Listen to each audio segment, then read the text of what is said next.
over at FanFan61618's house. I'm videoing his American Standard heat pump running in cool mode this summer. Well, it's not yet summer. Almost though.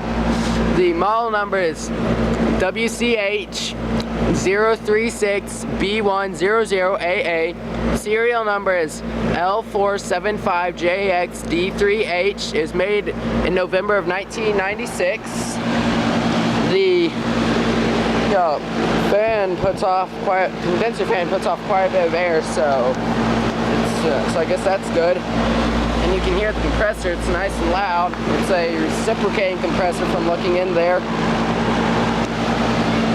But there isn't really much to say here. It's a heat pump. And it's an older American Standard with the older logo from the looks of it.